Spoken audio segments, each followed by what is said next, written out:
Hi, this is Craig Lane with Health Alchemy YouTube channel, talking about another of our educational videos about health. And today we're going to be speaking about Coca or Coca allergy pulse testing. When we talk about allergy pulse testing, it's a direct experience-based technique that allows you, the person in question, to check out anything that's not working for you potentially. It's like, gee, I kind of suspect every time I have bread, I don't feel so good. So why don't we check and see with some kind of data whether you're allergic to wheat or not, or whatever's in your bread. Why would you want to do this system? I think I just laid that out. You're going to be able to identify foods that are not working for you.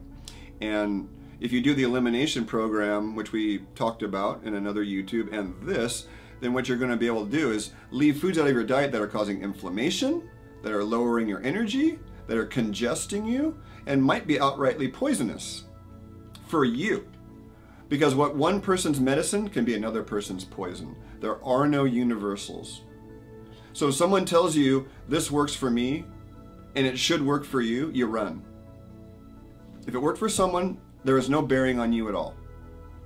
Our job in health is to discover what works for us as individuals. And unfortunately, a good guide will help one save some time in that, but it's our own job, it's our own work, and that's what this is about. This is your own investigation. And that's where you get the health results you want, is your own investigation with assistance and support. That's the reason why you do this. So the way the system goes is, you start off with, and you identify some foods, so you have to keep a food journal. Take a food journal for a few days. Everything you're eating. And note, how did I feel after I ate that meal? We have support documents in my practice to help people with this, but you can do it yourself at home. Just make a list of what you're eating, note how your energy was, and how you felt afterwards. Then you go back maybe after a week of that and you start to identify, oh, gee, I'm seeing a trend here. When I have eggs, there's a problem. When I have lentils, I have a problem. When I have coffee, there's a problem, consistently showing that I don't feel as good after. I don't sleep as well, bowel movements decrease. Get as many health parameters as you can in there. Then when you have your suspected foods, then that's where the real work starts, is you take a day and you have an empty stomach and you take your pulse like this and you count for 30 seconds and multiply by 2.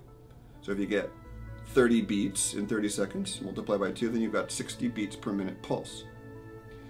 Then there's 3 ways to go about using the food to determine its problem. One can actually ingest it, but only that food for an hour.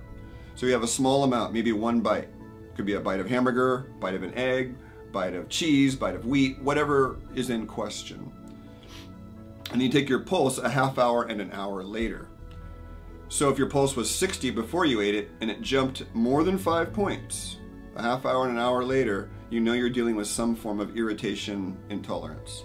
Because the body is showing a faster pulse, it's inflamed. Very simple, 5 points. The more the rise, if it rises 20, goes from 60 to 80, you're dealing with a severe intolerance. If it goes to 65, statistically, it's a little sketchy because it's close to 60.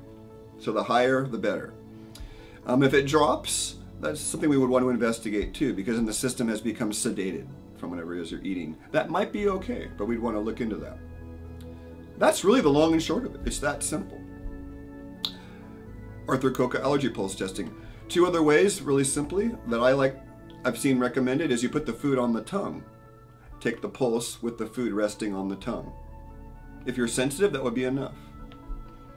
The final way is just have them hold the food in their hand. If they don't want to put it in their mouth, you have them hold it in one hand, and then you have them, or you hold it in one hand, you check your pulse with the other, have someone else check your pulse with the other. I find the ingestion really tells you the most, but if you're dealing with something where you've had anaphylactic shock in the past, you obviously don't want to ingest it, you'd put it in your hand. Or you'd go the medical route and actually have it tested. This is not pushing medicine aside, it's using it in partnership.